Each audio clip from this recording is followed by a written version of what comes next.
ફરજ પહેલાં પોતાનો જીવ પછી મહુવા સુગરના એક એવા કર્મચારીની કહાની કે જેને લોકો આજે સલામ કરે છે। મોહમ્મદ અબ્બાસ તાજ મોહમ્મદ ખાન 1990માં મહુવા સુગર સિવિલ મેશન તરીકેની નોકરી શરૂ કરનાર મોહમ્મદભાઈ માત્ર કર્મચારી નહોતા પણ કંપની માટે મુશ્કેલીમાં યાદ આવતો માણસ બની ગયા હતા। સિવિલ ડિપાર્ટમેન્ટ હોય, આગ જેવી ઇમરજન્સી હોય, પાવર હાઉસ, મેન્યુ લેબ કે પછી સુગર હાઉસ, જ્યાં જ્યાં સમસ્યા ત્યાં ત્યાં એક જ નામ ગુંજતું હતું, મોહમ્મદને બોલાવો। એક સમય એવો આવ્યો કે ડિસ્ટિલરી પ્લાન્ટના સલજના નિકાલ માટે તમામ પ્રયત્નો નિષ્ફળ ગયા, મોટા મોટા અધિકારીઓ પણ હારી ગયા। પણ ત્યારે મોહમ્મદભાઈએ હિંમત બતાવી। મેનેજિંગ ડિરેક્ટર સાહેબ પાસે જઈને માત્ર એટલું જ કહ્યું, સાહેબ મને 15 દિવસ આપો, હું આ સ્લજનો નિકાલ કરી આપીશ। અને પછી રાત દિવસ એક કરી દીધા। પોતાની સમજ શક્તિ, મહેનત અને જુસ્સાથી આખરે સ્લજનો નિકાલ કરી બતાવ્યો। જે કામમાં બધાએ હાથ ઊંચા કરી દીધા હતા તે કામ મોહમ્મદભાઈએ કરી બતાવ્યું। વાર તહેવાર હોય કે પછી કોલોની સાઇટની જવાબદારી, જ્યારે લોકો પરિવાર સાથે ઉજવણી કરતા હતા ત્યારે મોહમ્મદભાઈ પોતાની ફરજ પર ખડે પગે ઊભા રહેતા। ચોમાસામાં મહુવા સુગર પાણીમાં ગરકાવ થઈ જાય, નદી નાળા ઉફાન પર હોય ત્યારે પણ પોતાની ફરજ માટે જીવ જોખમમાં મૂકી નદી નાળા પાર કરી કંપની સુધી પહોંચતા। આજના સમયમાં જ્યાં લોકો ફરજથી ભાગે છે ત્યાં મોહમ્મદ અબ્બાસ તાજ મોહમ્મદ જેવા લોકો ફરજ માટે જીવ પણ જોખમમાં મૂકી દેતા હોય છે।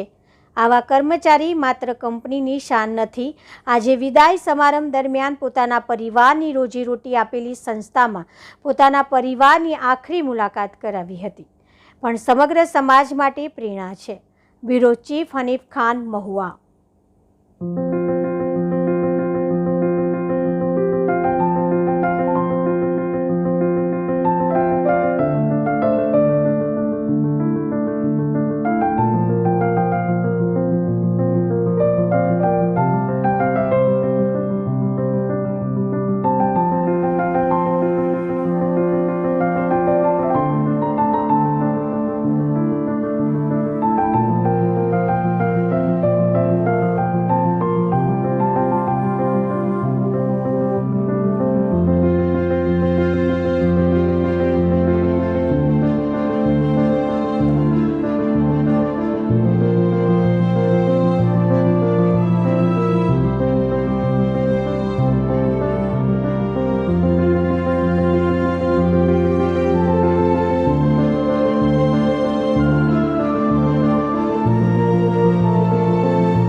જી આપ આજે નોકરી પરથી નિવૃત્ત થયા છે, જે બદલ આપ આપના પરિવાર અને સમાજને શું સંદેશો આપવા માંગો છો?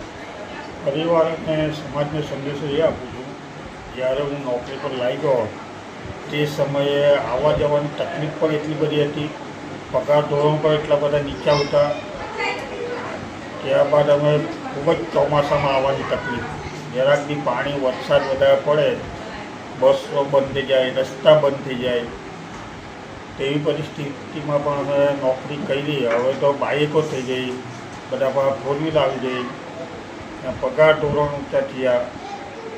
એટલે આ ફેક્ટરીમાં મેં 1990થી લાગેલા ત્યારના સખત એક જ ડિપાર્ટમેન્ટમાં એક જ હોદ્દા પર સખત કામ કર્યું. એ ફેક્ટરીમાં કોઈ પણ મુસીબતનું કામ હોય તો તરત જ હાજર.